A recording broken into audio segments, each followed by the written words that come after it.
Әлемнің жеті кереметі. Адамзат тарихында сәулет және мүсін өнері шеберлерінің қолымен жасалған асыл мұралар әлем кереметтерінің саны жетеу. Біздің заманымыздан бұрынғы 6 ғасырда Вавилонда сәулет өнері жаңа дәрежеге көтеріледі. Вавилонның көшелері таңның атуы, күннің батуы жан-жақтан келген саяхатшыларға толады. Саяхатшылар әңгімесінің басты тақырыбы патша сарайындағы таңғажайып тамаша аспалы бақ болған. Оны Вавилон патшасы Навуходоносор сүйікті әйелі Семирамидаға арнап салған деседі. Патша әмірімен отырғызылған бұл әсем бақ өз заманында талайдың таңдайын қақтыртып, әлемдегі 7 кереметтің бірі аталды. Біздің дәуірімізге жеткен 7 кереметтің бірі Мысыр, Египет пирамидалары. Хеопс пирамидасын нағыз керемет десек қателеспейміз. Оның биіктігі 147 метр. Әр қырының ұзындығы 235 метр. Пирамиданың алып жатқан алаңы 55 мың шаршы метр. Көне тарихтың мызғымас күші болған пирамидалар уақыт сынынан өтіп, әлі де талай ұрпақтың тамашалап қарайтын сәулет ескерткіші ретінде қала береді. Көне грек мүсіншісі Фидий. Биіктігі 17 метр. Көз тартатын Зевс мүсінін піл сүйегін алтынмен қиыстырып жасаған. Алтын тақта еркін отырған Зевстің қабағы қатулы, жүзі сұсты. Бірақ үңіліп қараған адамға, көз жанарынан адамдарға деген мейірбандық ұшқындағандай.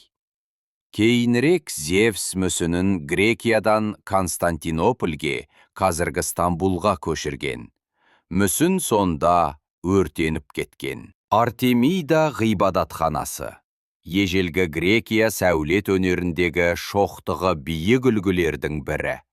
Оның атағы ел ішіне кең тарап, аңызға айнала бастайды. Грекияда осы ғибадатханаға ұқсас құрылыстар бой көтереді. Алайда Артемида ғибадатханасының ғұмыры ұзаққа бармаған.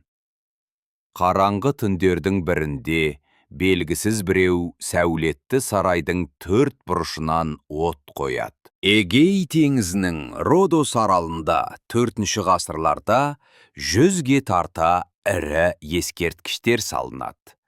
Солардың ішінде ең көрнектісі Родос алыбы. Родос тұрғындары күн құдайы Гелиосқа ерекше табынғандықтан, оның бейнесін күміс ақшалардың бетіне салып дәріптеген. Қоладан құйылған алып мүсіннің биіктігі 35 метр болған. Алайда аралда болған қатты жер сілкінісінен кейін ескерткіштің күл талқаны шыққан. Әлемнің 7 кереметінің бірі Галикарнас кесенесі. Оны грек еліне белгілі әйгілі қолөнерші мүсіншілер тұрғызған. Көп қабатты, бірақ айтарлықтай биік болған. Биіктігі 40 қарауыз метрлік кесене көптеген мүсіндермен көркемделген.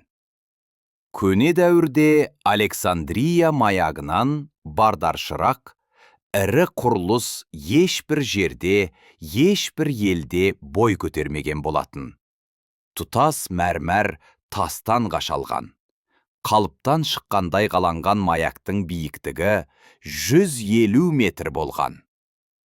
Ол елім мен өмір, от пен оқ арасында жанын шүберекке түйген теңізшілерге үміт шырағындай еді. Тастай қараңғы түндерде шексіз-шетсіз теңіз үстіндегілерге талай-талай жол сілтеп бағыт берген.